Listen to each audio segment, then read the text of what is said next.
Merci Jésus-Christ pour la beauté qui émane de ton Église de plus en plus. Merci également pour la puissance de ton esprit. Il est de plus en plus excellent dans nos vies et au milieu de nous. Béni sois-tu, Père, pour l'autorité de ta parole. Elle délivre, elle performe, elle continue d'œuvrer. Et aujourd'hui encore, c'est dans des espérances et des grandes attentes à l'endroit de ta personne que nous sommes dans ta présence. Alléluia. Je prie qu'aujourd'hui, tu sois non seulement béni, mais que tu sois éclairé de sorte qu'en repartant, tu sois affermi, que tu reprennes le dessus et que les choses que tu avais pour habitude de faire, tu commences à les faire autrement de sorte que tu deviennes excellent, excellente en toutes ces choses-là. Alléluia.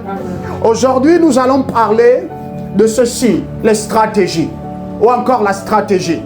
Et notre enseignement s'intitule « As-tu une stratégie ?» Do you have a strategy? Peu importe le domaine de notre vie, peu importe que nous sommes devenus maintenant, avons-nous une stratégie? Hommes d'affaires, femmes dans les affaires, parents de famille, hommes-femmes, grands-parents, nous sommes des aînés, nous sommes des amis, des proches, des gens, nous sommes en couple par maintenant. Avons-nous une stratégie? Au milieu de tout ce que nous faisons, nous sommes des fils d'Élohim et cela est pertinent, de sorte que nous adorons, de sorte que nous louons, de sorte que nous prions, de sorte que nous méditons la parole. Mais est-ce qu'au milieu de tout ce que nous faisons, c'est au travers ou par la stratégie, la bonne stratégie? As-tu une stratégie? What is your strategy? Comme texte de base, nous allons lire Colossiens au chapitre 4, le verset 5. As our base text, let's read Colossians 4 and the 5th verse. Accroche-toi aujourd'hui. Tu vas recevoir la parole de Jésus dans une autre dynamique. Et ça va te faire du bien. Pourquoi? Parce que nous sommes en train d'aborder ce domaine de ta vie qui doit devenir stratégique. As-tu une stratégie? C'est une question. À côté de la question, voici une seconde question. Est-ce que ta stratégie est la bonne? Et si ta stratégie est la bonne, qu'est-ce qui le prouve? À toi-même d'abord. Ensuite, au reste du monde, toutes ces personnes qui t'environnent. Es-tu un enfant de Dieu qui est fin stratège? Es-tu une fille de Sion, une fille de Sarah qui sait réfléchir, qui sait agir de sorte que comment est-ce qu'elle vit sur la terre? Sa vie ne fait qu'engendrer des choses glorieuses au travers de moindres efforts parce que c'est une femme qui par maintenant excelle dans le domaine de la stratégie. Lorsque tu considères le monde médiéval, les guerres, les empires, il y avait toujours un fin stratège au sein de toute armée qui avait à cœur de remporter la bataille. Alléluia. Un fin stratège.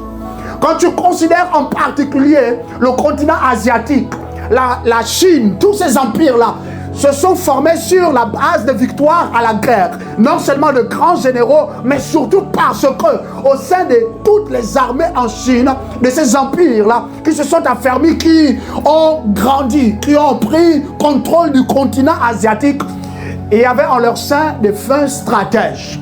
Est-ce que lorsque nous élevons la voix pour contrecarrer le monde des ténèbres, au sein de nos familles, dans nos environnements immédiats, c'est sur la base d'une stratégie ou bien nous embrassons seulement la prière? Est-ce que quand nous faisons les choses, c'est seulement sur la base de ce que l'Éternel a donné comme instruction, parce que par maintenant l'Éternel nous parle aussi, et nous mettons en pratique ces ordonnances, et c'est bien, continuons cela. Mais est-ce que c'est à partir d'une stratégie, de la bonne stratégie?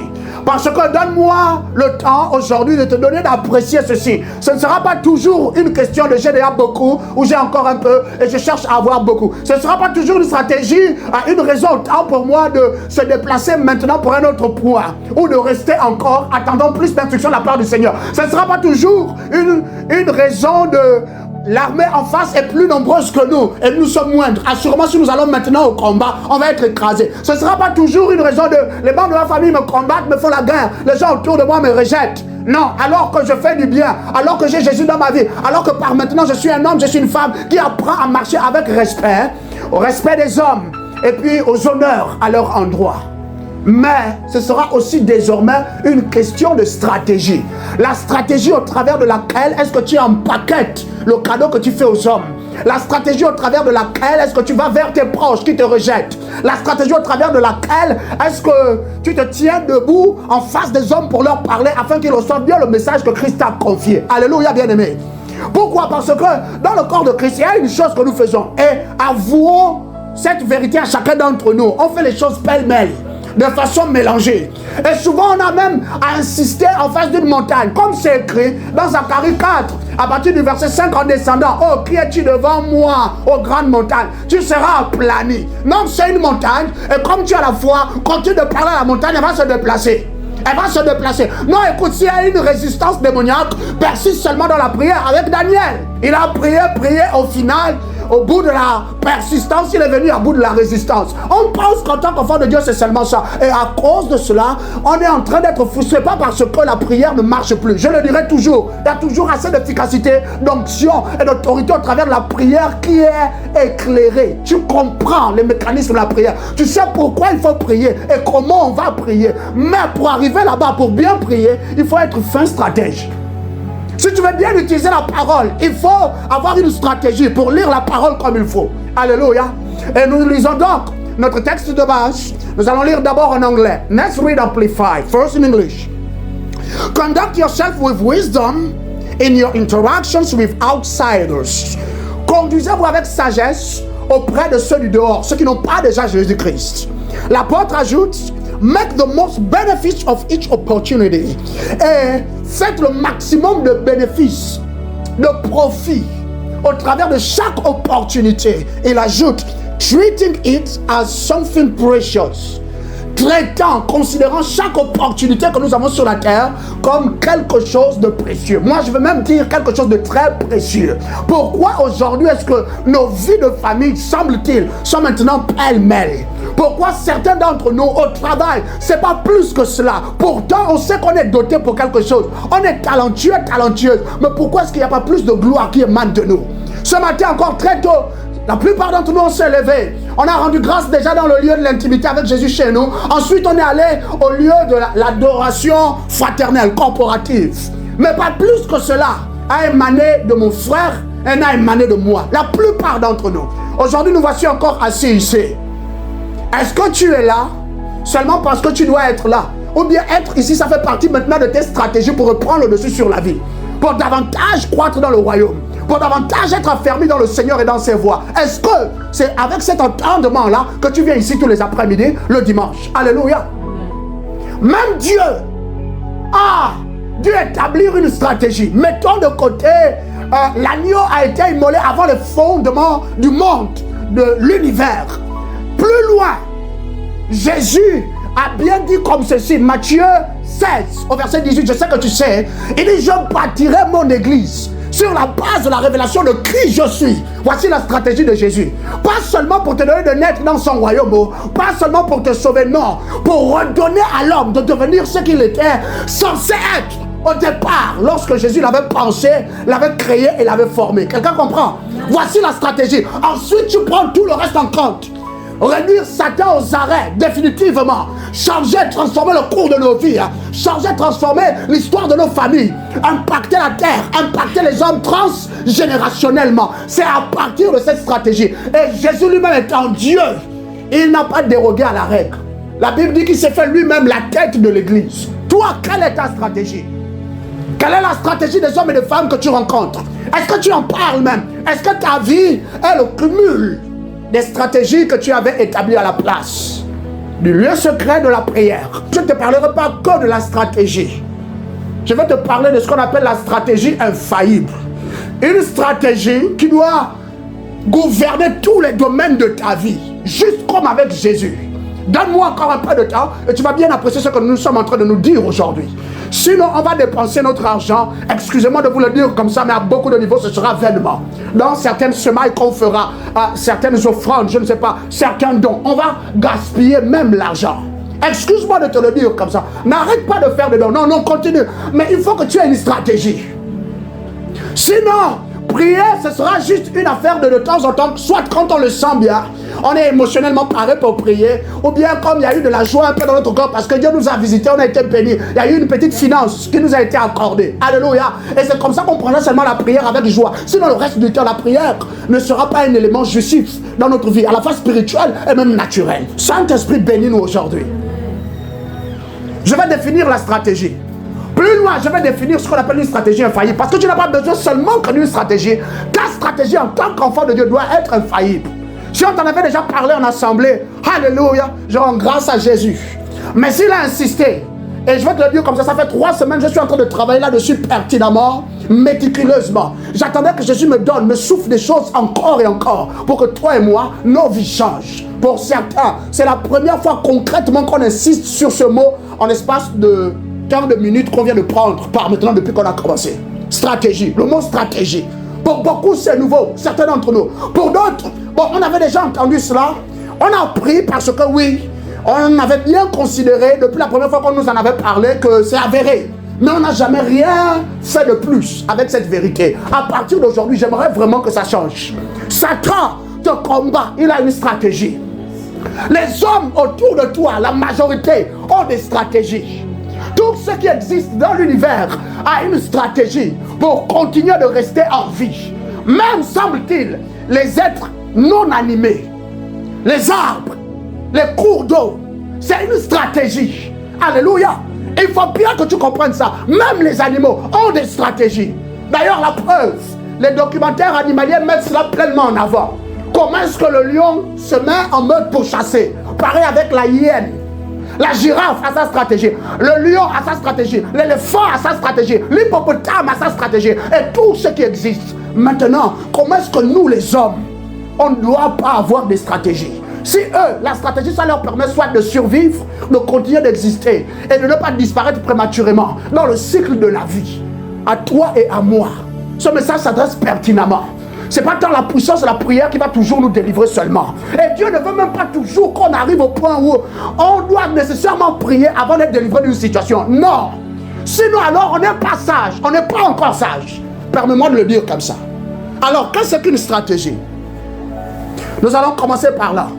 Ensuite, je vais mettre en avant les raisons pour lesquelles il est important d'avoir une stratégie. Plus tard, je veux simplement t'introniser à la seconde partie de cet enseignement qui met en avant certains principes qui nous permettront d'établir une stratégie imbattable à tous les niveaux, dans tous les domaines de nos vies. Bien sûr, avec ce que nous allons recevoir, il faudra maintenant arrimer nos attentes, nos exigences, nos espérances avec tout ce que tu vas recevoir par rapport au domaine de vie en particulier. Alléluia. Merci Jésus. What is a strategy? D'abord, une stratégie est une planification réfléchie de la vie, permettant à un individu de bénéficier au maximum et concrètement de tout ce qu'elle a à lui offrir. A strategy is a thoughtful life plan that allows an individual to benefit as much as possible and concretely from all that life has to offer. Let's read Proverbs 21:5. Nous allons d'abord lire Proverbes 21:5 pour soutenir cette déclaration que nous venons de mettre en avant. C'est vrai, tu vas trouver certaines définitions du mot stratégie, mais comme je te le dis, un de mes partenaires exclusifs, c'est le Saint-Esprit. Sans Jésus pour de vrai, je ne sais pas ce que je pourrais t'offrir d'autre, si ce n'est peut-être un jeune homme qui peut se tenir devant toi, assez beau de figure, de taille aussi, un peu brillant quand même, mais qui sait, qui comprend pertinemment qu'il n'est rien d'autre que le produit de la grâce de Jésus, depuis toujours. Alléluia. Proverbe déclare dans le français courant, celui qui s'applique à élaborer des plans de sa vie, des plans de son demain, des plans, une stratégie financière, des plans, une stratégie familiale, celui-là, la Bible dit, connaîtra l'abondance. Celui qui agit précipitamment connaîtra lui la disette. Beaucoup d'enfants de Dieu agissent au quotidien sans aucune planification. Beaucoup d'entre nous, et c'est avéré, on lit la Bible, c'est vrai. Nous sommes des enfants de Dieu. On a pris l'habitude de Jésus maintenant. À la place de l'esprit, le contact. Mais il n'y a aucune planification. Aucune planification de notre vie de prière. Aucune planification de notre vie au quotidien. Aucune planification même de notre vie professionnelle. Aucune planification maritale. Que sais-je encore? Amicale. Du coup, la vie, on la mène simplement comme ça. On se lève le lundi. Alléluia, merci Jésus-Christ. Ensuite, on embrasse toute la semaine. On espère que tout va bien aller. Alors que d'autres, une certaine proportion d'hommes sur la terre semblent-ils devenus les seules élites. Alors que toi là, tu es au-dessus des élites par l'esprit de grâce. Tu es au-dessus des hommes et des femmes qui n'ont pas encore Jésus, faisant les choses à la manière du monde seulement. Et quand je dis au-dessus, c'est pas dire pour écraser leur tête, pour les rabaisser, les humilier. Non, toi tu es au-dessus de manière stratégique. Tu es au-dessus de manière spirituelle. Tu es au-dessus de manière intelligente. Tu es au-dessus à cause de la brillance, de la lumière qui habite en toi. C'est-à-dire que eux, quand ils viennent à s'arrêter, à essuyer des échecs, à être confrontés par des difficultés, c'est vers toi qu'ils doivent venir. Vers nous, en tant qu'enfants de Dieu. Mais regarde comment aujourd'hui, l'Église, le corps de Christ est taxé de nuisante à la société. On ne produit rien de plus. On ne fait pas plus que ça. Nous sommes très peu qui appartenons à Jésus authentiquement, qui gouvernons sur la terre. Ça doit changer. Et tout ça pourquoi? Parce qu'on a tout mis au bénéfice de la puissance du Saint-Esprit. Et c'est tout. Alléluia. Sans stratégie, même si ton homme là il t'aime, s'il n'a pas concrètement planifié votre deux là à deux en tant que couple, pour de vrai, tu ne pourras pas t'en bénéficier du mariage. Ta vie de famille, tu es un père, tu es une mère. Tu n'as pas planifié ton rôle de parent à l'avance. Bien aimé, ta relation avec tes enfants, ce ne sera pas plus que ça. Et au final, même tu risques de voir tes enfants aller vers une autre mère, aller vers un autre père. On appelle cela parent de substitution. Parce que tu n'auras pas été capable d'être un bon parent, sans aucune planification. Tu ne peux pas embrasser la semaine sans planifier ta semaine à l'avance. Oui, c'est vrai, je vais déclarer sur toi pour lundi. Mais que fais-tu de ces paroles-là que je place sur ta vie? Que fais-tu de ces paroles que je place sur ta semaine? Tu fais quoi? Tu ne les engages pas pertinemment. Non. Le bien-aimé a déjà déclaré, l'homme de Dieu, la servante de l'Éternel a déjà déclaré, je sais que tout va bien aller avec moi. Folie. Il faut que ça s'arrête. Sans planification. Tu as Jésus dans ta vie, n'est-ce pas? Mais si tu ne te planifies pas toutefois, tu ne planifies pas ton chaque jour, bien aimé, la honte et la disgrâce, c'est ça qui t'attend à la fin. Il y a un homme dans la Bible qui a vécu comme ça, disgracieusement. Mais la honte, Lazare le pauvre, lui là, il allait lécher les miettes de pain qui tombaient de la table de l'homme riche, inique, qui s'en foutait de Yahweh. Parce que sa vie là, outre la sorcellerie de la famille, outre l'envie de Satan sur sa destinée, par manque de planification, par manque de contact pertinent avec le surnaturel, par manque de connaissance, par manque de force et de stature spirituelle. Regarde ce qu'il est devenu. Mais en très grande partie, c'était à cause du manque de planification de sa vie. Je prie que Dieu nous délivre. Que Dieu nous délivre de l'ignorance. Et que Dieu nous délivre du fait d'être des incapables par rapport à la vie. Amen. La définition se poursuit de la sorte. Elle découle la stratégie. Je finis par planifier ma vie à cause de quoi? De la connaissance que l'individu a de lui-même et de ses ressources. Virgule. De la définition des buts qu'il veut atteindre et de la conscience de la complexité de la vie. It stems from the individual's knowledge of himself and his resources. Comment? The definition of the goals he wants to achieve and the awareness of the complexity of life. Let's read Luke 14, 28 to 30.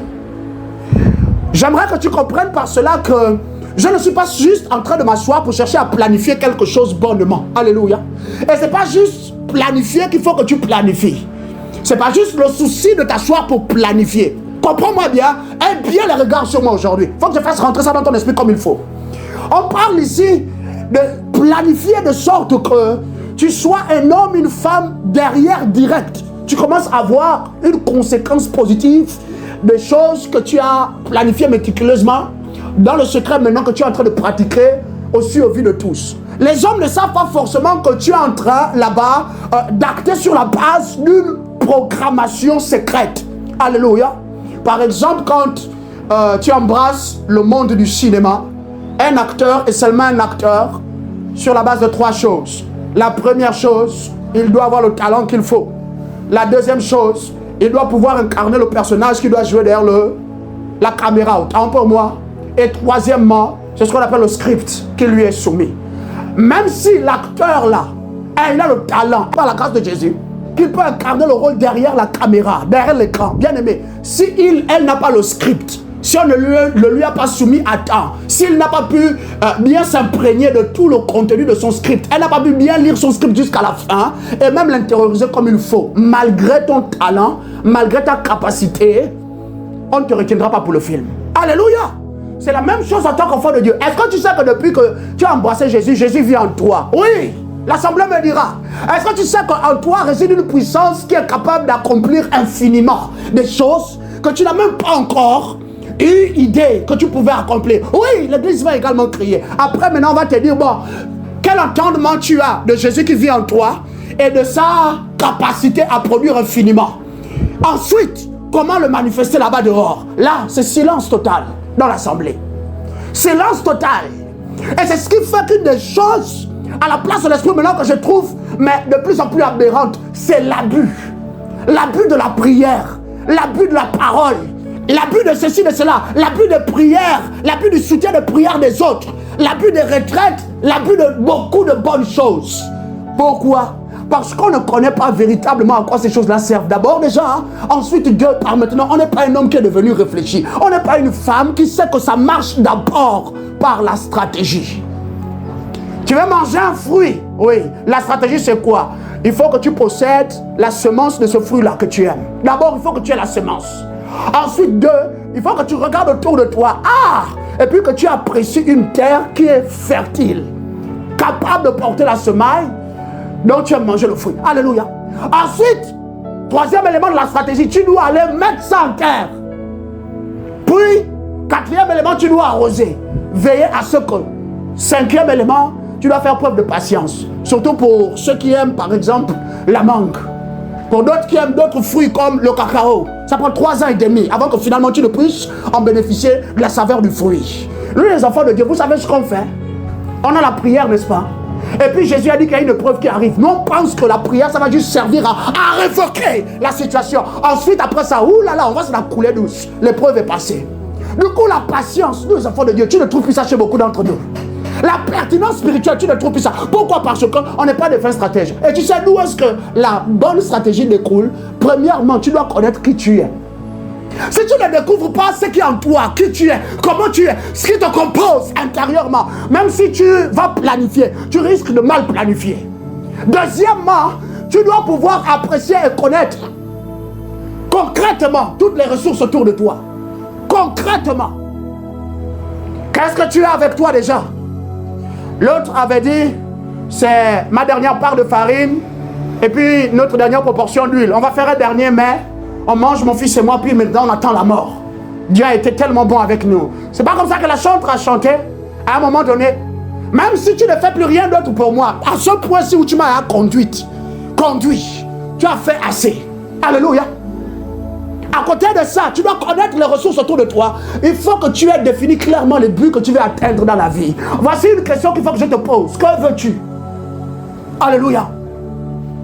Beaucoup d'enfants de Dieu sur la terre ne peuvent pas te parler pertinemment des choses qu'ils veulent. Ou bien les autres vont te parler dans une perspective autant pour moi, animée. Les films science-fiction, fantasy. On te parle de la vie de quelqu'un sur la base de la fantaisie. J'ai suivi Alice au pays de merveilles. J'ai suivi qui là? Le chasseur des géants. Comment ça s'est fini bien? J'ai suivi Blanche-Neige et le chasseur. Et toi, tu es un enfant de Dieu. Tu penses que ta vie va aller comme ça? Tu as regardé un feuilleton.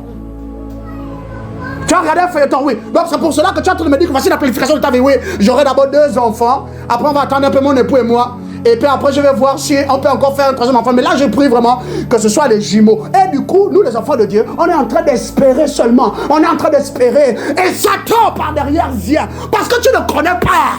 Tu ne connais pas. C'est vrai, tu as une espérance en Christ. Ton espérance est vivante. Et je veux même te dire, ton espérance est seulement vivante parce que tu la pratiques. Laisse-moi te dire ça. Si l'espérance que tu as en Jésus, tu ne la pratiques pas, bien aimé, tu ne vas nulle part dans la vie. Tu dois être pris en pitié. Et là, Satan va te dire, mais tu as l'espérance et c'est tout. Nous, les enfants de Dieu, qu'est-ce qu'on fait? On espère avoir une belle vie. On espère qu'un jour, ce sera bien. On espère seulement que nos enfants, un jour, vont devenir des grands quelqu'un. On espère nous aussi qu'un jour, finalement, on va prendre le billet d'avion et puis on va monter pour la première fois dans l'avion. On va voyager, on va aller à l'étranger. On espère que nous aussi, un jour, on aura notre voiture, on aura notre terrain, on aura notre propre maison. Ça, c'est les enfants de Dieu. Après, je suis venu te prêcher ça. Oh, ton espérance n'est pas morte. Reçois. Toi, tu vas dire amen. Tu reçois quoi? Le vent. Tu reçois quoi? Rien du tout.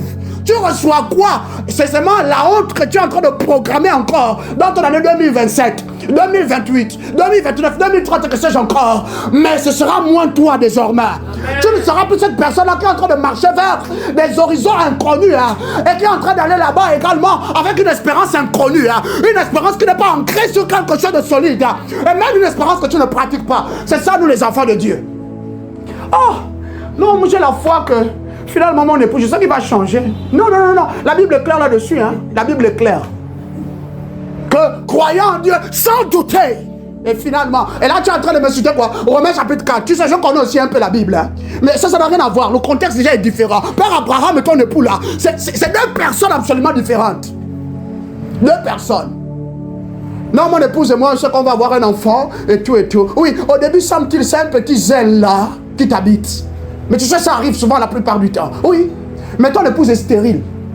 Celle-là, elle est stérile, c'est pas Jésus. Oh. C'est même pas le contexte de mère Sarah. Hein, c'est Satan qui a fermé ses entrailles. Aucune puissance spirituelle, ni dans ta vie, ni dans sa vie à elle. Pourtant, vous deux, vous allez à l'assemblée. Oh non, on espère que Dieu va nous surprendre. Non, non, le combat là, c'est pas fini, mais on a une espérance qui est grande. L'espérance là, ça va être la disgrâce à la fin. Si vous ne changez pas de manière de voir, si vous ne changez pas de manière de faire les choses. Pourquoi? Parce que, oh, l'homme de Dieu m'a dit que ça c'est une parole de connaissance qu'il a reçue, puis une parole de sagesse. Hein. L'homme de Dieu nous a dit que attendez encore 5 années. Parce que ça fait déjà 20 ans que vous attendez, non, oui. Comme mère Sarah, Dieu me parle. Dieu te parle. Dieu lui parle.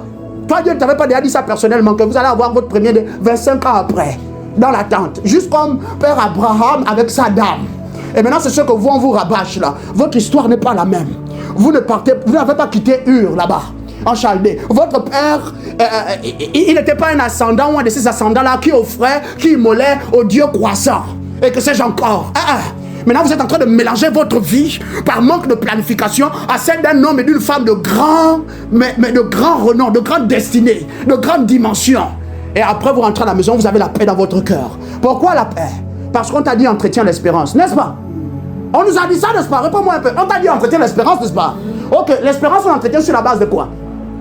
C'est pas la prière qui engendre notre espérance au final. Oh. Bien aimé, c'est une programmation. Tu sais ce que tu es en train de faire aujourd'hui. Tu sais encore ce que tu vas faire demain. Tu sais où tu es en train d'aller. Les buts que je vais atteindre là, c'est écrit quelque part. Je sais ce que je suis en train de chercher d'aller atteindre. Ensuite, après, je prends conscience que dans la vie là, il y aura des choses contraires à ma foi qui vont venir. Donc, ma stratégie, si elle doit être imbattable, imparable au premier plan, on parle seulement d'abord de la stratégie, bien aimé, je dois prendre conscience de tout ça. Maintenant, quand je vais planifier ma vie là, pour de vrai, je serai un homme, une femme qui sera différent des autres. Différent des autres. Différente des autres. Pourquoi? Là, c'est plus seulement parce que tu as Jésus. Au village où tu as Jésus, ça fait combien d'années? Tu as produit plus que quoi? Même d'ailleurs, certains d'entre nous, depuis qu'on a Jésus là, dans la maison de notre père, au village, on nous a dit, il ne faut plus jamais mettre le pied là-bas. Parce qu'ils sont des sorciers. Ah non, et ils adorent, les choses c'est compliqué. Et on est en train de te dire ça, toi si tu es là. Amen. Oh, amen. Mais amen ou quoi? On est en train d'instiguer la peur en toi. Et depuis là, pour de vrai, tu n'es plus jamais reporté la maison de ton père, la maison de ta mère. Même dans ton village, ou pire, le lieu de ton... comment on appelle? De ton arrivée sur la terre. Et depuis là, maintenant tu es impuissant, tu es impuissante. En réalité, tu as peur. C'est pour cela que tu n'es pas allé là-bas. C'est pas parce que, non, ici par l'Éternel, sois sage et tout et tout. Dans beaucoup de cas, c'est parce qu'on a peur. Tu ne pourras jamais jouir des bénéfices de la vie si tu ne planifies pas. Tu penses que la vie va te servir seulement le pain? La vie va te servir quoi? La belle maison. La vie va te servir l'héritage. La vie va juste faire que ce que papa et maman ont pris le temps de bâtir pertinemment, ça va juste te revenir parce que tu es de leur semence, tu es de leur sang, tu es l'héritier légitime, l'héritière légitime. Papa, maman ont mis vos noms sur le testament. Bien aimé, laisse-moi te dire qu'il y aura toujours un accusateur. Il y aura toujours quelqu'un qui va émettre des objections. Pourquoi est-ce qu'elle doit être bénie? Pourquoi est-ce que ses enfants doivent réussir? Pourquoi c'est elle qui doit se marier? Pourquoi c'est lui qui doit devenir un très grand homme d'affaires? Pourquoi ta destinée doit véritablement devenir ce que Jésus a dit qu'elle sera et se manifester en conséquence? Pourquoi est-ce que toi tu dois être épargné de la mort prématurée? Pourquoi est-ce que la malchance de la famille ne doit pas aussi être trouvée dans ta vie? Pourquoi toi? C'est comme ça que Lucifer est. Et là on nous dit, faites de grandes offrandes. Si dans la vie, tu ne te pars pas pour avoir quelque chose que la vie a en réserve, la vie ne va jamais te l'offrir. Jamais te l'offrir. Je vais le dire encore. Tu peux être beau père, je ne sais pas. Tu peux porter le nom le plus saint sur la terre, semble-t-il. Tu peux être né dans une pièce depuis Là-bas, jusqu'à maintenant, tu n'es jamais sorti de la pièce. Tu t'es jamais souillé. Tu t'es pas mélangé au reste du monde. Bien aimé, pour que la vie te donne quoi que ce soit qu'elle a en réserve, il faut que tu planifies cette chose-là. Ce n'est pas les enfants de Dieu qui sont là en train de vivre parce qu'on a prêché un bon sermon aujourd'hui. Ça a vivifié leurs émotions, leurs sentiments et tous leurs 5 sens humains là. Et quand ils rentrent, oui, je sais que ça va venir. Oh, l'homme de Dieu a dit avant jeudi. Oh, l'homme de Dieu, lundi, il n'y a rien. Mardi, il n'y a rien. Mercredi jusqu'au soir, il n'y a rien. Là, maintenant, l'espérance là commence à diminuer. Diminuer. Et les enfants de Dieu ne se posent pas toujours la question, mais pourquoi ça m'arrive la plupart du temps? Eh, bien sûr. Celui-là qui avait des objections, il avait déjà pris les devants. Depuis le jour où on a déclaré sur ta vie. C'est vrai qu'assurément, il y a des choses qui arriveraient. Mais toi, tu regardes dans le vent. Tu regardes dans le flou. Tu regardes dans le noir. Ton espérance, là, ce n'est pas ancré sur quelque chose là-bas dans l'invisible. Mais tu espères en quoi alors? Et tu dis que tu es un enfant de Dieu. Tu n'es pas stratège. Mon Père est tout puissant. Ah, tu penses que Jésus était stupide comme ça? Non. Est-ce que quand Dieu a parlé, vous n'étiez pas là-bas? Tout le monde a beau séjour entendu la voix audible qui est sortie du ciel. Ça, c'est mon fils. À croire que moi aussi, je ne suis pas son fils. Que toi, tu n'es pas son fils ou sa fille. Non. Dieu a dit ça. Vous tous, vous avez entendu. Vos histoires de non. Moi, je sais que tout va bien aller avec moi. Parce que mon Père a parlé. Ah bon? Ça, c'est les enfants de Dieu du 21e siècle. Il faut nous voir en puissance. Il faut nous voir. Et les ténèbres nous regardent comme ça. Ceux-là, ils pensent qu'ils vont aller jusqu'où comme ça. Tu penses que Père Abraham n'avait pas planifié Isaac? Mais Dieu était tellement en train de l'inciter à planifier concrètement Isaac dans son esprit. Tu sais comment il faisait? Il dit, sors, regarde les étoiles, compte-les. Est-ce que tu peux compter? Tu vois comment? Il était en train de l'inciter à planifier, n'est-ce pas? Planifier son avenir. Planifier la multitude de fils et de filles, des rois et des reines sur la terre, jusque dans l'éternité. Mais toi et moi, Abraham, mais tu n'as pas compris. Regarde, monte un peu sur le sommet là, et puis regarde la berge. Regarde comme ça. Regarde le long de la plage. Compte le grain de sable. Si tu peux, dans tous les cas, c'est les enfants là que je vais te donner. Ce sont eux qui vont sortir de toi. Bien aimé, voici qu'il est en train de pousser Père Abraham à aller méticuleusement écrire qu'il faut encore de la patience. Deuxièmement, il ne faut pas que je doute. Troisièmement, je dois m'attraper, dire m'enraciner. Je dois me coller. Quand je dis m'attraper, je dois prendre ma foi, ma conscience de moi-même. Là, je suis en train d'aller ce que Dieu doit faire de moi. Je dois me mettre quelque part avec ça. Ensuite, seulement vivre dans la réalité là. Mais nous, les enfants de Dieu. C'est pour cela que beaucoup d'entre nous, nos amis nous appellent simplement, on répond, et on est toujours disponible, semble-t-il. On est toujours en train d'aller ça et là. Mais tu vas où? Tu cherches quoi là-bas? Oh non, il y a un projet là. Non, il y a un truc. Et puis comme on va mettre les noms sur les listes, on a appelé chacun tour à tour. Chez le vénérable. Chez le vénérable. Le sénateur là, tu ne sais pas s'il avait planifié être là-bas. Mais lui là-même, il a planifié arriver là-bas. Tu ne sais pas s'il a planifié rester là-bas pendant longtemps. Maintenant, tu vas prendre ta voix, tu vas te laisser corrompre. Parce que tu vas mettre la liste chez le vénérable. Va. Que Jésus soit avec toi. Mais même quand on a Jésus souvent, on est chicoté. On est brûlé. On est poussé dans la fournaise ardente. On est jeté dans la fosse au lion. C'est juste pour te prévenir. Juste pour te prévenir.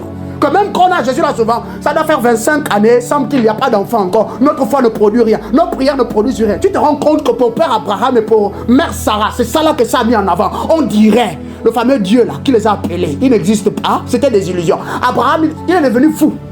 Mais même, rappelle-toi, il a quitté la maison de son père et sa mère. Il avait 75 ans en montant. Il a commencé à perdre la tête. Que Dieu nous en délivre. Amen.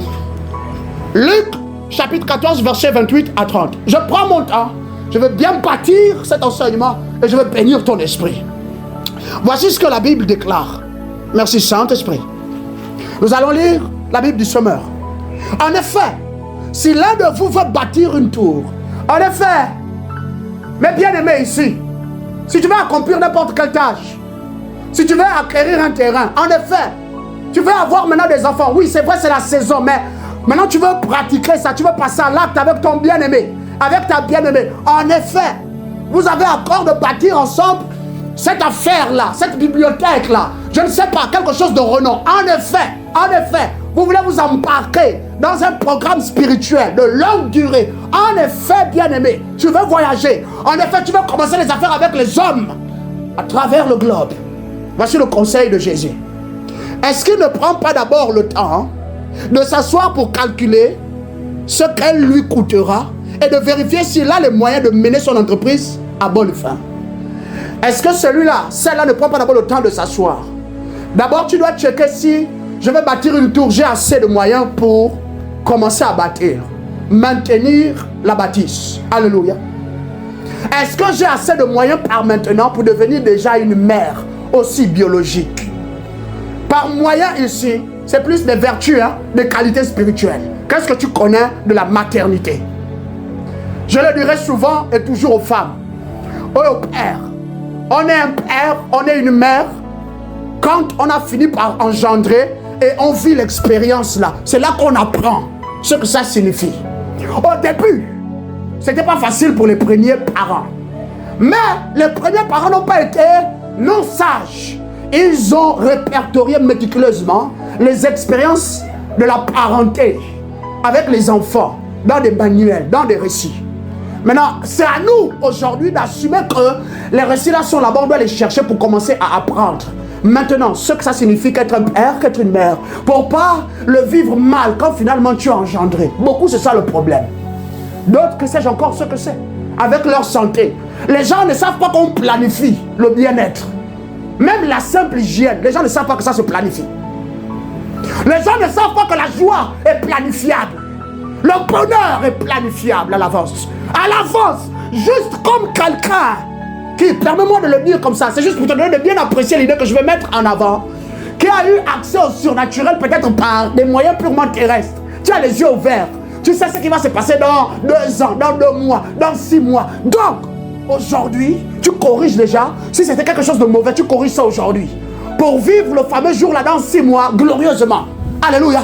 Et vice versa. Nous, on est des enfants de Dieu. Par le truchement du Saint-Esprit, on doit être là des personnes qui voyons dans l'esprit, mais pour au mieux arrimer notre vie avec là où nous allons. Étape après étape.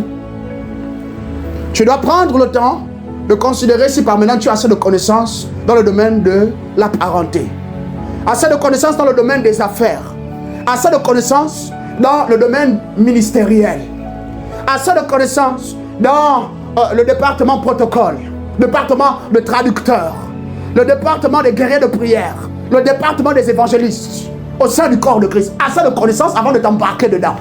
Alléluia. La Bible ajoute, sans quoi il n'arrive pas à terminer sa construction après avoir posé les fondations. Et il risque donc d'être la risée de tous les témoins de son échec. Seigneur Jésus, désormais, garde-nous des échecs. Et si jamais Jésus-Christ, on venait à expérimenter quelque chose autre que ce qu'on avait planifié, je prie Jésus que ce soit juste une des raisons au travers desquelles tu vas davantage te révéler au travers de nos vies aux hommes. C'est-à-dire, le Saint-Esprit t'a dit, fais-le. Et quand tu as fait, semble-t-il, ça n'a pas délivré la guérison. Semble-t-il, ça n'a pas délivré le succès dans les affaires. Semble-t-il, ça n'a pas délivré l'accroissement de tes avoirs. Au premier abord, tout cela juste pour que Jésus, à toi-même, il te montre combien est-ce qu'il est immensement riche, immensement bon, mais aussi combien est-ce qu'il fait les choses comme il le veut pour se glorifier. Alléluia. Pour que nous ne soyons plus la risée. Beaucoup de nos frères et de nos sœurs, c'est, comment on appelle, ils sont le visage de la honte dans leur quartier. À tel point qu'aujourd'hui, ils ont Jésus, mais ils n'osent plus en parler fortement. Au sein de nos familles, c'est pareil. Ceux qui savent que tu as Jésus, quand ils te regardent pour de vrai, certains d'entre nous, on est encore très loin du compte. On a embrassé Jésus, certes, mais on est encore très loin du compte. Certains, un jour, je parlais avec un jeune homme et une jeune femme. Les deux sont convaincus. Ils ont reçu l'appel au ministère. J'ai posé la première question. Jeunes gens, c'est quoi le ministère? Surtout là, on parle des choses en Jésus. Ouh là, il fallait entendre les raisons et les réponses qu'ils avaient mises en avant pour soi-disant soutenir les futilités, mais vraiment, et les insanités, les choses insensées qu'ils me racontaient au sujet soi-disant du ministère. Il n'y a pas de problème. Deuxième question que je leur avais posée. Dites-moi un peu, vous savez ce que ça coûte pour mener le ministère? Oui, un Makar m'a dit, il faut beaucoup jeûner et il faut se consacrer à Jésus. J'ai dit, voici des gens qui sont en train de courir, mais à pleine vitesse, vers un mur. Ils vont se fracasser les crânes si personne ne les arrête. J'ai dit au-dedans de moi, Jésus, prends compassion d'eux. Beaucoup ici, beaucoup autour de nous, ils vont te dire qu'ils sont appelés au ministère. Pose-leur la question, c'est quoi le ministère? 2. Pose-leur la question. Vous avez planifié, comment est-ce que vous pensez que vous allez vous y prendre? Ils seront incapables de te répondre. Incapables de te répondre. Pourquoi? Parce qu'ils ne connaissent pas ce que ça demande. Pourquoi? Parce qu'ils n'ont pas planifié. Pourquoi? Parce qu'eux, ils se disent qu'en tant qu'enfant de Dieu, on prend seulement les choses par la foi et on avance dans la vie. C'est pas ça, au bien-aimé. C'est pas ça du tout. Bâtissons le premier fondement de notre enseignement. Je ne sais pas toutefois si quelqu'un au milieu de nous a une question à me poser avant qu'on avance.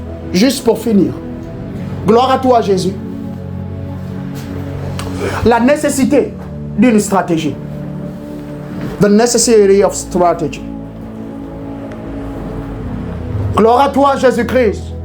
Alors que nous sommes là, nous te prions simplement, infuse nos esprits de ta connaissance pour cette saison-ci.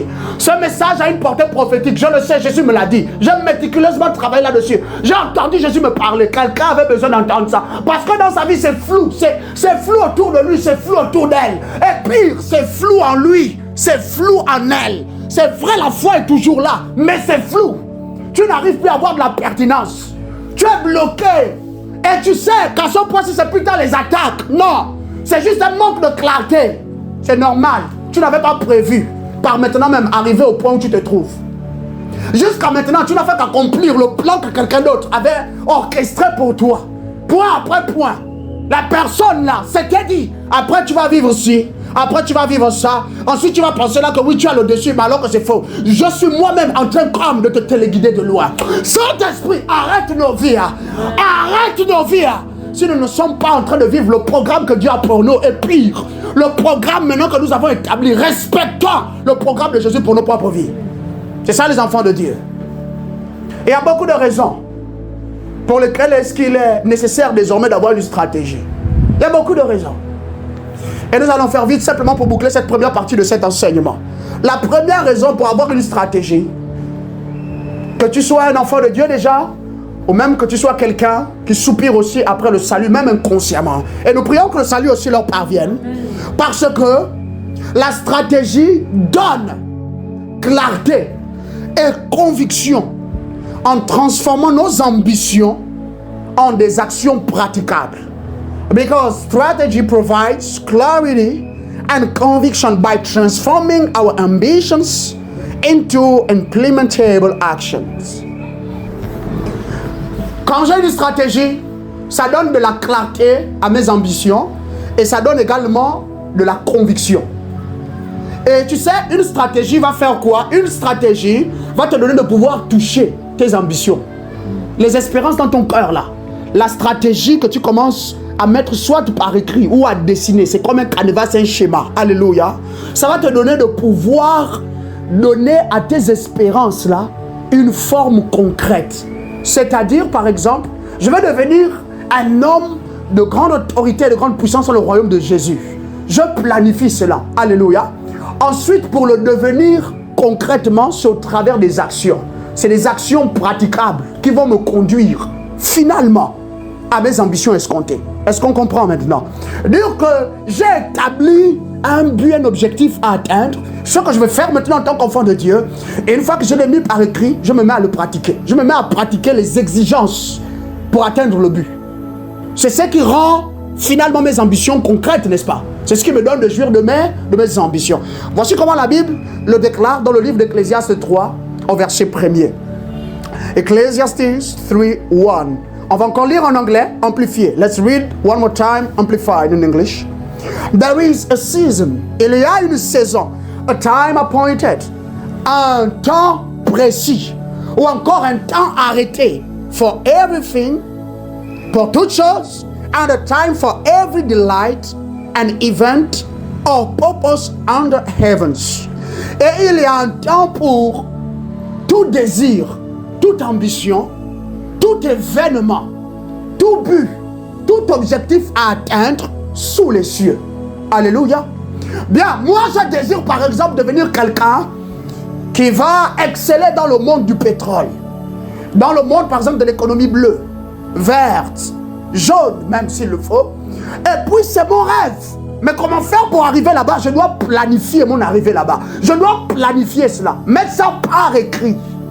J'ai à cœur de construire la plus belle maison, par exemple dans mon quartier, ou dans le quartier dans lequel j'aspire vivre aussi. Je veux bâtir la plus belle des maisons là-bas, parce que là-bas il y a de belles maisons. Ce que je fais, je planifie mon désir, je planifie mon rêve. Ensuite, je pratique respectueusement chaque étape du plan pour arriver là-bas, avoir ma belle maison. Pareil avec les ambitions spirituelles. Tu veux croître spirituellement, tu dois comprendre que sans planification, tu ne pourras pas avoir de clarté. Et c'est même pendant que tu es en train de planifier que les choses, c'est comme une ampoule s'allume un peu plus. Une ampoule s'allume un peu plus. Alléluia. Et tu comprends de mieux en mieux. Ok, je vois. Oh, merci Seigneur. Tu vois souvent cette joie-là qui t'habite soudain, quand tu as cherché quelque chose dans ton esprit, dans tes pensées, puis soudain, pouf, tu reçois la réponse. Tu reçois la lumière. N'est-ce pas, tu es content? Tu es contente. C'est ça qu'une stratégie fait. Ensuite, au fur et à mesure que tu es en train d'écrire, et au fur et à mesure que tu pratiques les choses que tu as méticuleusement notées, bien aimé, tu deviens une personne pleine et enracinée dans les bonnes convictions. Tu es inébranlable. Il y a un temps arrêté pour toutes choses sur la terre. La femme glorieuse, pleine d'onction là, tu ne vas pas le devenir en un jour. Pourtant, tu ambitionnes ça, tu espères ça. Pour le devenir, c'est une stratégie que tu dois mettre au point. Si tu ne mets pas une stratégie au point, il y aura les distractions qui vont t'emporter, qui vont t'empêcher de le devenir. Si tu ne mets pas une stratégie, surtout la bonne stratégie, connaissant ce qui est en toi, connaissant les ressources autour de toi, avec toi, connaissant également les buts que tu t'es assigné, ensuite, qu'il y aura des complexités, des événements que je n'ai pas prévus qui vont venir, semble-t-il des vents contraires, alléluia, des tremblements de terre et autres, pour me faire douter. La stratégie que tu auras développée va te garder convaincu que c'est la bonne chose. Continue, convaincu, c'est la bonne chose, convaincu. Attendant avec fermeté et grande espérance que d'ici 3 ans, spirituellement parlant, c'est comme ça que je l'ai entendu. D'ici 3 ans, quand je vais imposer les mains aux malades maintenant, je n'aurai même plus besoin de parler. Ils seront guéris séance tenante. Alléluia. Tu restes convaincu. Tu restes focalisé. Et tu es clair. Si tu dois me parler des choses que tu dois accomplir, tu peux seulement me les parler clairement, me les partager clairement sur la base de ta feuille de route. Tout programme sur la terre répond et correspond à une stratégie. Tu as vu avant, on était dans une société qui, semble-t-il, on disait chantier tel, exécuté par telle entreprise, financé par le gouvernement, n'est-ce pas? Délai d'exécution des travaux, 6 mois, 24 mois, je ne sais pas, 36 mois. Mais à la fin, la plupart du temps, on se retrouvait avec des travaux qui n'ont même pas atteint la moitié des exécutions. Et le temps est déjà passé, n'est-ce pas? C'était par manque, soit de stratégie ou par manque de bonne stratégie. Et le plus, c'était par manque de bonne stratégie. Nous, les enfants de Dieu, il faut que ça change dans nos vies. Deuxième raison pour laquelle est-ce qu'il est nécessaire désormais d'avoir une stratégie. Nous sommes en train de finir avec notre première partie. Elle affermit la focalisation humaine tout en préservant l'espérance de succès dans la vie. It strengthens human focus while preserving our hope of thriving in life. Merci Jésus. We will read for that the book of Hebrews 12:2. There's the B part. Nous allons lire la deuxième partie du verset 2. Alléluia. Si les hommes sur la terre manquent de clarté dans leur cœur, dans leur vie, et manquent de conviction, c'est-à-dire ils commencent quelque chose après ils laissent, commencent quelque chose après ils laissent, ou encore ce sont des gens qui sont juste prenables comme ça. On les prend, on les consulte sans plus demander leur avis. On sollicite seulement leur aide, on sollicite leur intervention et ils sont toujours en train d'essayer à donner. C'est parce qu'ils n'ont pas planifié leur vie. Et n'ont pas planifié leur vie. Mais la deuxième chose que la stratégie, que cette planification-là va te permettre d'avoir derrière, enfant de Dieu ou pas déjà, c'est que ça va affermir ta focalisation. Quand tu as une stratégie, c'est juste, je veux dire, dans le monde animalier, il y a une espèce qui est très pugnace. Je ne sais pas si tu as entendu parler des lycaons. On les appelle aussi les chiens sauvages. Eux, ils sont pires que les hyènes. Les hyènes sont très tenaces, mais les lycaons, les chiens sauvages, quand ils ont pris une proie, ils peuvent suivre la proie là. Si elle a assez d'endurance aussi pour courir, pour fuir. Les lycaons vont même se jeter dans l'eau, des fois, sur 47 voire 50 km. À dire, on commence ici. Si tu dois nous amener en Toum, même jusqu'à l'Ambaréné, pourvu seulement qu'on t'a dans notre champ visuel, on va venir après toi. C'est toi qu'on a décidé de manger. C'est comme ça que les lycaons sont. Alléluia. Focalisés. Dans leur stratégie là, il y a ce qu'on appelle particulièrement rester focalisé. Un enfant de Dieu, la prière t'aidera, oui, à, comment on appelle, faire croître ta capacité d'endurance. faire croître ta capacité de focalisation. Mais pour que tu deviennes quelqu'un de focalisé, homme, femme, il faut que tu aies une stratégie. Dans les choses que tu recherches, tu dois rechercher ça au travers d'une stratégie pour rester focalisé sur elle. Parce que tu sais, il y a la multitude de révélations. Un seul esprit, mais qui accomplit tant et tant de choses, n'est-ce pas? Tu vas m'écouter ici. Demain, tu vas écouter une servante de l'Éternel ou un autre serviteur de l'Éternel qui parle de notre message. Ça vient aussi à point de mettre dans la saison de ta vie là. Mais si tu manques de stratégie, tu peux tout embrasser en même temps. Et c'est pas bon. Pourtant, le message là, c'est venu pour te bénir. Mais si tu n'as pas de stratégie pour savoir recevoir en filtrant, c'est quoi la priorité? Quel est le message que je dois d'abord embrasser? Je dois travailler ma vie à partir de quel message? Sur quelle période? Ensuite, embrasser l'autre message sur tant nombre de jours, tant nombre de semaines. Quelqu'un comprend? Sans stratégie, tu n'as pas de focalisation. Sans stratégie, la focalisation que tu peux avoir aujourd'hui risque de ne pas prendre le temps qu'il faut que ça prenne. Parce qu'avant d'arriver là-bas, j'insisterai, il te faut prendre du temps, persévérer dans la patience. La patience. Merci Jésus. Deuxièmement, si elle a fermé l'homme, la stratégie dans la focalisation, elle préserve dans son cœur l'espérance du succès dans la vie. Écoute, sur la terre, tu as souvent entendu ceci. Oh, je sais qu'un jour ça ira. Un jour ça va finir par payer. Un jour ça va aller. N'est-ce pas? Certains même des chants de nos frères, de nos sœurs dans le royaume, il y a souvent cette petite formulation-là. Mais mieux dit, avec respect à ce que la Bible dit. Comment la Bible dit, n'est-ce pas? C'est vrai, oh. Un jour ça va bien aller seulement si tu te programmes maintenant pour que ça aille bien finalement demain. Si tu ne te programmes pas, et si tu n'établis pas ta stratégie, bien aimé, demain, ça ne va jamais aller pour toi. Par contre, pour nous, en tant qu'enfants de Dieu, on comprend que c'est bon d'avoir une stratégie. La stratégie, là, va me donner finalement de croître dans l'espérance que demain, ça va bien aller parce que je suis un programme. Je suis le bon programme. Je suis un programme personnel. Les autres n'ont pas besoin toujours d'être au courant de cela. Non, mais je suis un programme. Ma vie est réglée, oh. Oh, vous me voyez là, non, non, non, non, je ne peux pas sortir de ma maison si ce n'est pas programmé. Je ne peux pas rester à la maison à ne rien faire. Non, ce que je fais même à la maison, mon temps à la maison est programmé. Il y a quelque chose que je dois accomplir.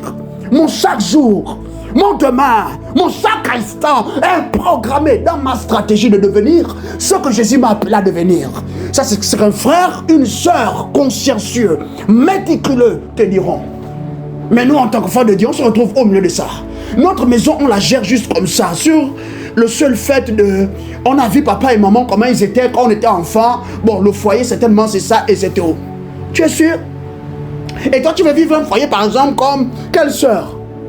La sœur Ada. La grande sœur Sinak. Tu veux vivre le type de foyer qu'elle vive. Tu as un frère, tu veux devenir à la fois puissant, magma dans le pétrole, dans les affaires. Comme par exemple, monsieur Aliko Dangote, merci beaucoup. Et puis en même temps rester, mais ancré dans le Seigneur. Et tu penses que... Non, j'ai regardé les formations sur YouTube. Hein.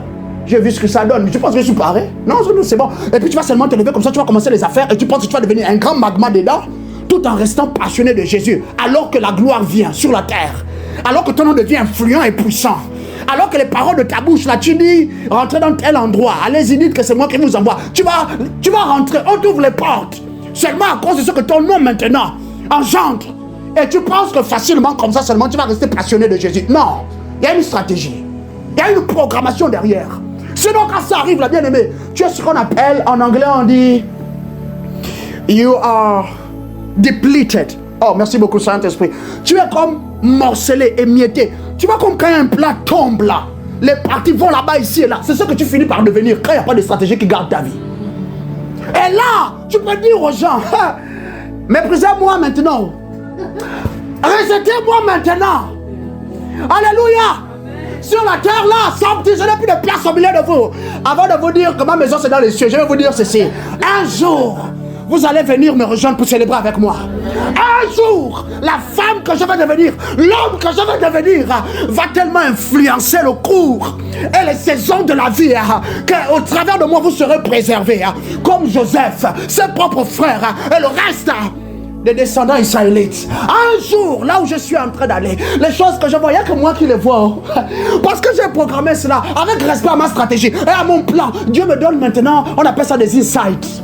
des réponses intérieures. C'est comme des jeux de lumière. Continue d'avancer. Tu es sur le droit chemin. Ne considère pas le noir autour de toi. Rassure-toi. Ne considère pas le silence. N'aie pas peur. Je suis là avec toi. Continue seulement d'avancer. Là, c'est aujourd'hui seulement. Semble-t-il, même pour manger le pain, 125, 250, c'est un problème. Mais continue. Jésus t'incite à continuer de faire des œuvres de charité. Jésus t'incite en donnant des vêtements, en assistant les hommes, en aidant par exemple même à repasser le linge des gens. Jésus t'incite seulement. Jésus te dit donne là-bas. Oh papa, je vais faire comment? Non, donne de ce qui te reste. Mon enfant, donne, continue. Ce que tu vois là, bien aimé, quand tu dors, à cause de ton programme là, il n'y a personne d'autre que toi qui voit ça. Donc, ça pourrait sembler fou que tu me racontes ce que tu vois la nuit. Ça pourrait sembler fou à un moment donné. Pour que je te comprenne, il faut que je sois assez adonné au Saint-Esprit, assez sensible à lui, et que je sois assez mature pour te dire, écoute sœur, ce que tu me racontes là, semble-t-il, c'est pas des actes clairs. Mais si tu me dis que c'est Jésus qui t'a incité à le faire, continue. Je vais même prier pour plus de grâce. Frère, jeune homme, jeune femme, continuez simplement à vous y adonner. Alléluia. Non, moi je vais rester chaste jusque dans le mariage. Je ne peux pas me donner à un autre homme. Je ne peux pas goûter à une autre femme si ce n'est celle que Dieu m'a prévue. Donc, on va seulement faire ça dans le mariage. Mais entre maintenant et arriver dans le mariage, là, tu connaissais que ça va coûter? Non. On reste là seulement au seul dehors. Non, j'espère, j'ai foi en Dieu. Dieu va me garder, ça va bien aller. Qui t'a dit que ça va bien aller? Le même il est venu sur la terre. Tu as pas vu comment il a vécu? Il faisait des choses tellement pressées, vite, vite. Mais Jésus suivait un programme. Jésus a accompli un impact en 3 années et demie qu'aucun homme. Ah, Jésus-Christ, c'est un chant doux et merveilleux. Oh, Jésus-Christ. Jésus-Christ. Et là, ta voix, je te prie, le temps d'un instant simplement, prends bien, comprends qu'il suivait une programmation. Il devait redevenir une mélodie. Il devait redevenir le roi de gloire. Il devait redevenir le Seigneur Tout-Puissant. Jésus a mené une vie particulière, bien-aimé. Oh Jésus-Christ, ouvre mes yeux, Père. Accorde-moi la grâce de le comprendre. Accorde-moi la grâce de le recevoir aujourd'hui. Jésus-Christ, Jésus-Christ, Jésus-Christ. Saint éternel, Dieu de l'univers. Il est digne. Il est digne. Il est digne. Il est digne, Yahweh, et comme un momo. Eyetemi. Adaos kopalariam kikumazatelakma. Edados, selebahaka wakonku. Edemanos, ayatima. Il règne. Jésus-Christ, tu règnes. Il règne à jamais. Saint.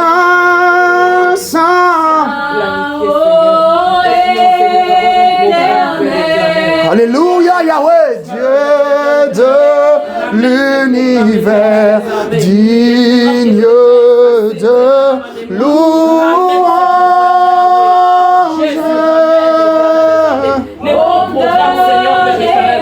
Adonne-toi ce qui se passe maintenant en ce moment. Comprends bien la pertinence d'une stratégie pour ta vie. Il faut la bonne stratégie. Trop. Yahweh, Yahweh. Marc pause, bien-aimé. Jésus est venu sur la terre. Il a fait les choses, on dirait vite. Il n'a pas voulu prendre d'épouse, mais il était là entouré de belles, jolies sœurs, dynamiques pour le royaume du Père. Il s'est entouré d'une bande de copains. Ils étaient à 12. Et Jésus était en train de leur partager des mystères. Mais Rabbi, pourquoi souvent tu fais les choses, on dirait que tu vas mourir bientôt? On dirait quelqu'un qui souffre d'une maladie incurable et il va mourir à la fleur de l'âge. Jésus savait. Il savait qu'à 33 ans, il aurait donné sa vie pour renaître autrement, redevenir quelqu'un d'autre finalement. Mais sa vie était une planification méticuleuse, réglée, soignée, bien-aimée, soignée. Voici comment la Bible dit dans Hébreux chapitre 12, verset 2. La première partie dit, il faut que tu fixes tes regards sur Christ, n'est-ce pas? Par ici, comprends que le Saint-Esprit te dit, fixer les regards sur Christ. Découvre ce que lui il est, comment il est, mais surtout ce qu'il lui a donné de devenir ça. C'est ça, fixe les regards sur lui, contemple-le. Vois c'est quoi avec Jésus, c'est quoi avec son front, c'est quoi avec ses pieds. Ses pieds c'était très délicat parce qu'il marchait beaucoup tout le temps. C'est quoi qui s'est passé avec toi, Yahweh? Et ensuite, quand tu découvres cela, la Bible nous dit ensuite, lui là, il a enduré quelque chose parce qu'il était en train de regarder à la joie. Jésus avait planifié la joie et pas que la joie terrestre. Jésus avait planifié les réjouissances dans l'éternité, avec son épouse, sa bien-aimée. Jésus avait planifié les retrouvailles avec toi et moi, ses petits frères. Jésus avait planifié les retrouvailles avec ses collègues en tant que Dieu, parce que nous sommes à son image et à sa ressemblance. La Bible dit que pour ça, il a pris plaisir à endurer quoi? L'ignominie, la disgrâce, la honte, les choses bizarres là, à cause de la joie qui était établie devant lui. Et quand il est passé par tout ce par quoi il est passé, mais respectez le plan. Aïe, la Bible dit que voici, il est sorti triomphant du tombeau. Il est assis à jamais à la droite de Dieu. Par être assis à la droite de Dieu, c'est en ce jeune homme de 33 ans dans son corps aussi d'homme à qui est revenue toute la puissance, la gouvernance de la création. Le dernier mot surtout, c'est ça, être assis à la droite de Dieu le Père. Bien aimé, si tu dois arriver là-bas, tu dois avoir une programmation. Jésus était focalisé. Quand les scribes, les sadducéens, les pharisiens venaient, Jésus savait. Il savait absolument et pertinemment pourquoi il venait. Jésus avait programmé ses réponses, planifié chaque échange, chaque moment, chaque meeting, chaque rencontre, bien aimé, pour arriver là où il est arrivé. Jésus, hein, l'histoire de la victoire là, sur le tombeau, c'était pas juste un souhait. Oh, je sais qu'un jour ça va bien aller. Je sais, juste parce que oui, tu as appris à avoir la foi en Dieu Tout-Puissant. Jésus a travaillé pour ça. Il a programmé la victoire sur le tombeau. Toi aussi reçois désormais cette grâce. Amen. Au nom souverain de Jésus. Amen. Merci Seigneur. Troisième raison, la nécessité de la stratégie. Béni sois-tu, précieux Jésus. Elle assure l'aisance et la paix intérieure pendant les processus d'expérience des situations de crise, jusqu'à ce que nous les vainquions. Elle assure l'aisance et la paix intérieure pendant les processus d'expérience des situations de crise, jusqu'à ce que nous les vainquions, nous venions à bout d'elle. It ensures ease and peace of mind during the process of experiencing crisis situations until we overcome them. Glory to you, Jesus. Genesis 26, 1-12. Genèse 26, 1 à 12. Merci à toi de me donner autant d'attention aujourd'hui. C'est particulier. Merci Saint-Esprit pour ce que tu nous donnes d'écouter va engendrer dans nos vies. Alors, la troisième pertinence pour laquelle c'est bon que tu aies une stratégie, comprends-le. Il faut que tu saches que c'est elle seulement qui te donne d'avoir la paix intérieure quand tu confrontes maintenant les difficultés. L'histoire de ma carte bancaire là. Je suis allé me plaindre là-bas, je leur ai dit que la carte souvent ça fait les chichis. On m'a changé la carte, voilà que la carte là, je suis parti au GAB. Il fallait que je prenne des sous parce que j'en avais besoin. Alléluia. Le GAB a avalé la carte. Alors que l'autre carte quand même, le GAB me rendait ça, même 15 minutes j'attendais. Alléluia. Dis avec moi, situation de crise. Oh Jésus-Christ. Alors comprends que parce que tu pries, il y a des situations comme ça qui vont arriver. Mais la stratégie, c'est pour te garder à ce moment-là, ça te donne la paix. Il fallait que tu fasses ça, il fallait que tu dises ça, il fallait que tu prennes ça, il fallait que tu gardes ceci avec toi. Peu importe ce qui peut se passer après. Souviens-toi, tu prends conscience de la complexité de la vie. C'est de là que ta stratégie va provenir, n'est-ce pas? Donc la crise là, tu l'avais aussi prévue dans ton programme. Tu l'avais prévu dans ta stratégie là, la crise avec maman. La crise avec mes propres frères et sœurs. Tu avais programmé ça. Alors que je me transforme pour Jésus là, alors que je me mets à part, je me consacre là, il y aurait une crise avec mon propre père. Mon père va commencer à me dire des paroles bizarres. C'était prévu. Ça ne m'embête pas, parce que j'avais déjà prévu ça. Est-ce qu'on comprend? Non seulement la paix intérieure au milieu de tout ce qui est chaotique, semble-t-il, parce que l'épreuve n'est pas venue pour te tuer. Je crois que j'avais déjà enseigné au peuple de Dieu là-dessus. L'épreuve là, c'est l'opportunité pour toi de devenir plus mature encore. Donc, alors que tu as ton programme, ta stratégie, oh, c'était prévu. Quand on regarde souvent les films d'espionnage, je ne sais pas, il y a un animé que j'ai regardé la plupart du temps, quand des situations de crise arrivaient, ce que le chef d'équipe disait toujours à ses collaborateurs, c'est que nous arrivons à la phase C de notre plan. C'est-à-dire la crise là, il avait prévu. Et lui prévoyait toujours la crise. Il prévoyait toujours quelque chose dans leur programme. Pourtant, c'est une équipe très excellente. Alléluia. Tu dois comprendre que si tu es, je ne sais pas, un grand frère, un parent, tu es un CEO d'entreprise, tu es un PDG, tu es une consultante, un consultant, tu mènes une affaire en freelance, tu es de ton côté et les gens viennent vers toi, il faut toujours prévoir les crises. Quand la crise arrive, ça te trouve, tu es paré. Ça ne te dérange pas. Alléluia. Mais à côté de ça, bien aimé, je veux que tu comprennes que c'est seulement la stratégie qui rend les choses faciles pour toi quand les choses deviennent difficiles autour de toi. Les choses deviennent faciles pour toi, restent faciles pour toi, même plus faciles encore en temps de chaos, en temps de récession économique, en temps de crise politique, crise gouvernementale. Jésus garde nos pays de cela. Garde l'Afrique de telles crises et résout les crises sur le continent africain. Alléluia. Ça te donne plus de capacité de continuer de faire ce que tu as déjà commencé, alors que les autres sont en train de se plaindre autour de toi. Toi, au contraire, tu trouves maintenant les choses bien plus faciles. Imagine par exemple que je dois passer un examen. Et c'est un examen, c'est un test physique.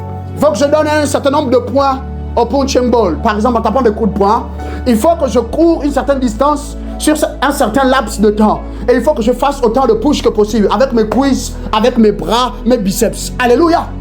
Imagine-toi que à cet exercice-là, on va me demander par exemple de courir 8 km en, on va dire quoi? Disons en 20 minutes. Mais imagine que moi, dans mon programme, dans ma stratégie de préparation à ce test-là, j'ai couru, je me suis arrimé à courir 30 km en 20 minutes. Bien aimé, est-ce que finalement quand l'épreuve arrive, le test arrive, et que je vais m'embarquer sur la voie de mes 8 km, tu ne penses pas que je vais courir? Je risque même de courir moins de 15 minutes. Peut-être même moins de 10 minutes. Parce que je me suis entraîné à courir 30 km en 20 minutes. Alléluia. Du coup, quand je vais courir bien plus vite. Parce que sachant que c'est seulement 8 km, moi je me suis entraîné à courir sur 30 km. Tout le monde serait émerveillé. Les hommes vont trouver que pour moi c'est facile. Oh, mais la jeune femme, le jeune homme là, c'est quoi le problème? Est-ce qu'il ne va pas s'essouffler juste avant la ligne d'arrivée? On a souvent vu ça avec notre champion. Non, avec moi ce sera différent. Amen. Moi je me suis entraîné à courir 20 km, 30 km en 20 minutes. Et là vous me proposez 8 km seulement. C'est la même chose. Le mode opératoire que tu décides de suivre, l'entraînement auquel tu t'adonnes, avec respect, regard à ce que tu aspires devenir, bien aimé, ça va rendre les choses faciles pour toi quand tu viens maintenant embrasser les crises. C'est là où toi, tu peux rire en temps de crise. C'est là où toi, on peut t'envoyer dans la fournaise ardente, ça ne va pas t'embêter. C'est là où toi, par maintenant, le médecin a donné un diagnostic avec ta santé, sans qu'il y a des kystes, des fibromes en toi, tu ne pourras jamais enfanter. Ton utérus est renversé comme ça. Bien aimé, peut-être adonné à des entraînements spirituels, peut-être exposé à des campagnes d'évangélisation, de guérison, de ces choses-là. Quand le médecin va te parler, merci beaucoup docteur, bonne continuité dans vos activités. Le décret là seulement, le diagnostic, tu rejettes ça. C'est que même ton subconscient seul, ça rejette ça. Parce que tu t'es tellement exposé à des réalités spirituelles autres. Les grandes capacités de Jésus. Que là, maintenant les gens risquent de te traiter de sorcière et de sorcier. Pourquoi? Parce qu'on dirait que tu triches. Mais d'autres qui sont avisés malins, ils vont venir te voir de nuit. Tu te souviens, un certain Nicodème, docteur de la parole. Il est venu voir mon Jésus, la nuit en cachette. Rabouni, tu es vraiment un envoyé de Dieu. Tu es un prophète envoyé de Dieu. Parce que rien ni personne ne peut faire ce que toi tu fais, à moins que Dieu ne soit avec lui. Eux, ils ne veulent pas l'assumer, mais moi je l'assume. Mais Rabbi, on fait comment pour faire les choses que tu fais là? On fait comment pour appartenir au royaume auquel toi tu appartiens? Alléluia. Les hommes là viendront aussi chez toi la nuit. Ils ne voudront pas être vus. Ce ne sera pas les foules toujours. 2, 3 personnes. Ah, s'il te plaît. Mais ta manière de faire là, quand même. Bon, c'est vrai qu'on t'insulte la journée, mais pardonne-moi. Moi je suis venu, je veux savoir, tu fais comment? Sur la terre, on est tellement habitué à ce qui est sale, ce qui est mauvais. Les gens vont penser que tu as rejoint une obédience compliquée. Tu es maintenant dans un groupe de vaudous. Les bêtises comme ça, ne va jamais dedans. Jamais dedans. Même si on vient te proposer un fétiche, on vient te proposer un talisman, on vient te proposer une statuette, une amulette, dis-leur non merci. Moi j'ai déjà tout ce qu'il faut. Jésus me remplit et Jésus remplit l'univers. Il n'y a aucune autre statuette, aucune autre entité qui pourra jamais faire ça. C'est bon pour moi. Alléluia. Les gens vont penser ça de toi. Ils vont penser que tu as commencé à faire couler le sang humain. Ou même si ce n'est pas le sang humain, c'est le sang d'animaux. Ils vont penser que tu es allé du côté du Cap pour aller immoler sur un hôtel. pour demander la grâce, la richesse, la grâce de percer, pour demander que ton business soit établi dans le Grand Libreville, dans le Gabon, dans l'Afrique, jusqu'aux extrémités de la terre. Non. Et ce sera à toi de leur dire, non, c'est pas du tout ça. Oh, toi, comment tu peux penser ça de moi? Moi, je suis une fille du royaume. Moi, je suis un fils du royaume de Dieu. Voici, c'est les principes spirituels. C'est quoi qui a fait ça? Mais c'est une stratégie. Non, arrête, tu blagues. Pourquoi tu m'insultes? Moi, je suis venu chez toi pour parler sérieusement. Tu me dis que c'est une stratégie. Ok, d'accord. Après, ça devient maintenant un problème. Pour avoir dit à quelqu'un que c'est à cause de Jésus dans ta vie, à certaines personnes que voici ma stratégie, on va te dire non, tu n'es pas sérieuse. Tu ne m'aimes pas. Tu ne veux pas vraiment tout me dire. C'est pas grave. Quelqu'un comprend ce que je suis en train de lui dire? Les gens pleurent, crient, grincent des dents en temps de crise. Parce qu'ils n'ont pas prévu les crises dans toute leur planification. Même pour ceux qui ont les planifications. Très peu prévoient les crises. Très peu. Je me souviens quand j'avais pris la résolution de devenir ami intime de Jésus. J'avais planifié 3 choses. Et la chose que j'avais planifiée avant toutes les autres, c'est qu'avec mes parents, il y aurait des cassures, des séparations. Surtout avec ma mère, dans laquelle je vivais sous le même toit. Et c'est arrivé. Du coup, quand c'est arrivé, ça ne me posait pas plus de problème. C'est vrai, à un moment donné, la conviction du cœur, tes sentiments pour tes proches, ça va te faire te sentir mal, bien aimé. Mais j'ai vite dépassé ça. C'est Jésus lui-même qui m'avait dit, mais ça c'était prévu. On travaille, n'est-ce pas? Est-ce que tu veux qu'on s'arrête ou bien tu veux continuer? Je dis non, Jésus, je n'ai aucun regret. Continuons simplement. C'était prévu pour moi. Oh, frère, mais je ne comprends pas comment elle a pu me quitter. Elle était devenue ma vie, mon amour, mon tout. Mais c'est pour cela que tu souffres maintenant. Tu n'avais pas prévu qu'un jour ça arriverait.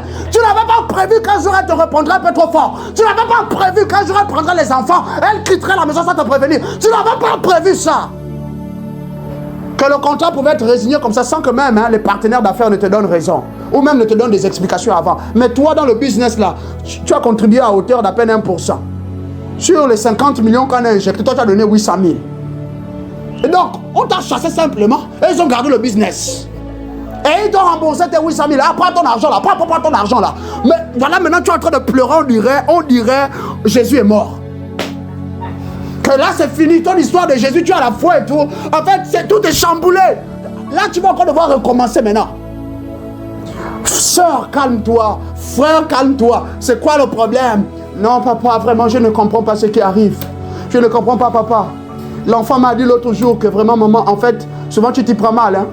La manière que tu as de brancher les appareils, tu vas gaspiller les appareils, papa, ça me blesse, je ne comprends pas pourquoi. Mais toi, tu es un père de famille, tu es une mère de famille. Quand même, écoute ce que l'enfant te dit. C'est vrai, non.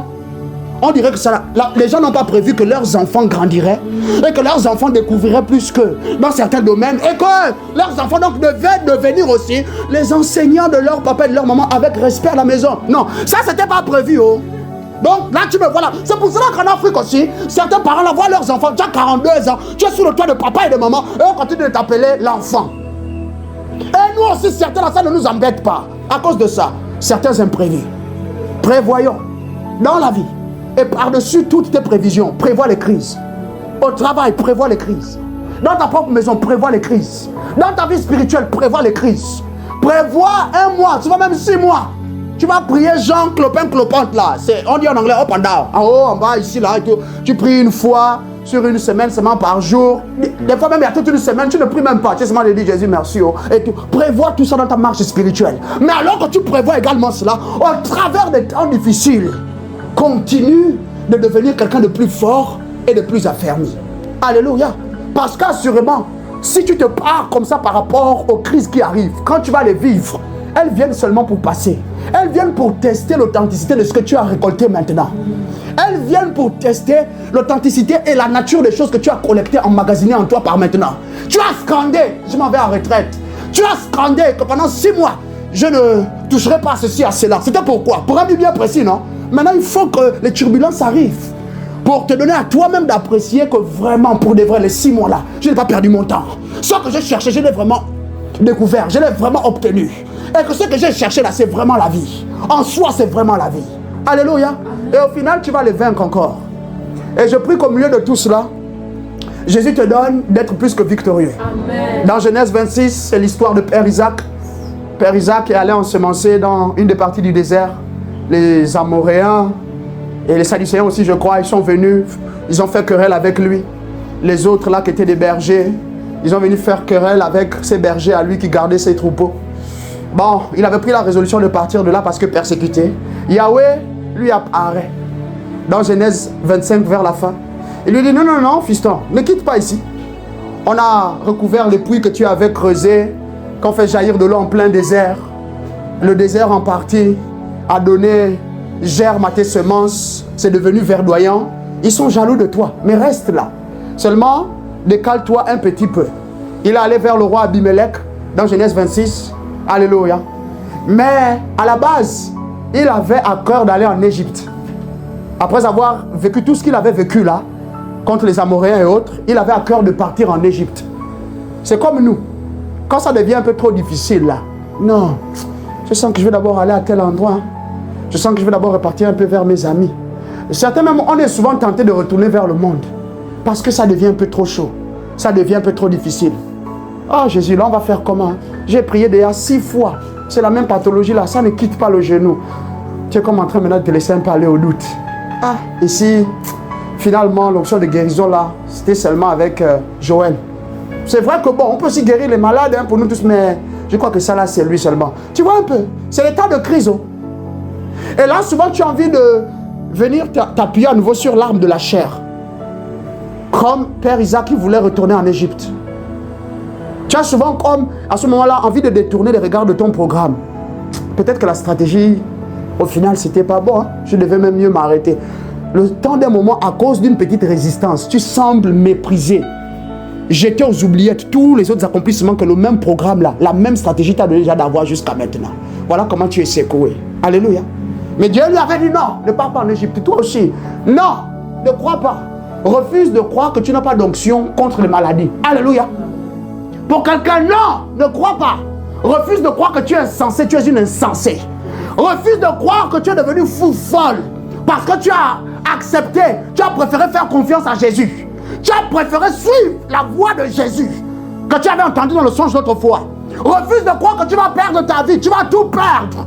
Parce que semble-t-il maintenant, Jésus t'a dit tout ce que tel t'a offert, rends-leur cela. Ou donne à d'autres personnes. Reste d'abord comme ça. Refuse de croire que tu es voué à l'échec. Refuse de croire que tu vas finir la disgrâce et le déshonneur. Refuse de croire que ta carrière professionnelle n'ira pas plus loin. Refuse de croire que tu n'auras pas de promotion. Refuse de croire que rien de beau, rien de grand ne sortira de toi. Refuse ça à ce moment-là. Tiens bon, jusqu'à ce que finalement la cloche sonne. Comme un bon boxeur, une bonne boxeuse. C'était le 7e round. Ton adversaire semble-t-il a bien tenu. Le premier, le deuxième, le troisième, le 4e round, le 5e, le 6e jusqu'au 7e. Il n'est pas tombé, il n'est pas tombé. Alors que tu voulais venir à bout de lui, à bout d'elle, de cette situation, de cette crise, par un chaos. Alléluia. Mais sache qu'il y a la période où les juges là vont passer à ce qu'on appelle le décompte des points. Par coup de poing direct. Par la qualité de ton toucher à ton adversaire. Alléluia. Si la crise est venue pour te travailler, non, montre à la crise que toi aussi tu vas la travailler comme il faut. Montre à la crise que tu t'es bien paré pour elle. Montre à la crise que tu n'es pas n'importe qui. Tu n'es plus n'importe qui. Montre, même si c'est démoniaque. Parce que c'est pas tout qui est toujours satanique. Sache-le. Le fait que tu changes, la nature elle-même va venir questionner ton changement. C'est pas toujours diabolique. Alléluia. Et quand les juges vont commencer à aller au décompte, 1, 2, 3, ton nombre de points, je prie, sera plus excellent que celui de ton adversaire. Amen. Je prie qu'à la fin, cette crise va passer et toi tu resteras ferme. Amen. Au nom souverain de Jésus. Béni sois-tu Seigneur pour ton peuple. Bénis nos vies Seigneur pour aujourd'hui. Merci pour ta grâce. Rends grâce simplement. Juste 2 minutes. Rends grâce avec moi. Rends grâce. Béni sois-tu Jésus-Christ pour la parole. Béni sois-tu Jésus-Christ pour la pertinence de ton esprit. La pertinence de cette parole. Béni sois-tu Jésus-Christ. Merci d'impacter nos vies. Merci de nous transformer, de nous renouveler. C'est en ton nom que nous prions. Amen. Je prie pour toi que ce que tu as reçu aujourd'hui commence à engendrer son fruit dès cette nuit. Engendre du fruit tout au long de cette semaine. Engendre du fruit dans la continuité de ta vie. Au nom souverain de Jésus-Christ. Dans la continuité de ta vie, je prie que tu deviennes un homme, une femme imparable, imbattable, Au nom souverain de Jésus, je prie que ce que tu as reçu aujourd'hui, alors que tu vas là-bas, cela te donne de devenir une bénédiction concrète pour les autres. Et tu reprends le dessus dans la vie, jouissant des bénéfices de la vie pleinement, par la qualité de la stratégie que le Saint-Esprit va t'inciter maintenant à produire. Seigneur, bénis-les tout au long de cette semaine, affermis leurs pas encore. Seigneur, visite la nation gabonaise, visite le Congo, visite le Burkina Faso, Jésus-Christ. Visite tant et tant d'autres pays en Afrique, Père. Combat nos adversaires. Amen. Écrase nos ennemis. Amen. Combat les adversaires de l'Afrique. Même s'ils sont en Afrique ou au travers du monde. Jésus, relève le continent africain. Relève nos nations africaines. Redore le blason de la dignité chez nous. Redore les couleurs de nos drapeaux. Redonne, Père, de la pertinence à nos richesses. De la pertinence à notre couleur de peau. Redonne, Père, tout son pouvoir à ce continent, à nos pères, à nos mères, à nos frères et à nos sœurs, en nous donnant d'écouter ta voix qui nous rappelle à toi. Nous prions qu'il y aura le salut sur le continent africain toute cette semaine. Amen. Il y aura le salut au Gabon. Amen. Il y aura le salut au Congo. Amen. Il y aura le salut au Burkina Faso. Amen. Au Sénégal, en Côte d'Ivoire. Amen. Au Bénin, au Togo. Amen. Il y aura le salut partout sur le continent africain. Amen. Le salut au travers du monde. Amen. Merci Jésus-Christ pour ceci. Accorde-leur la victoire. C'est en ton nom que nous prions. Amen. Amen et Amen. Partageons la grâce. Que la grâce de notre Seigneur Jésus-Christ, l'amour de Dieu le Père et la douce communion du Saint-Esprit soient avec nous de maintenant. Amen. Sûrement, le bonheur et la grâce nous accompagneront tous les jours de nos vies et nous demeurerons dans la présence de Jésus de maintenant et à perpétuité. Amen. Amen et Amen. Va et continue de grandir dans la présence de Jésus. Amen.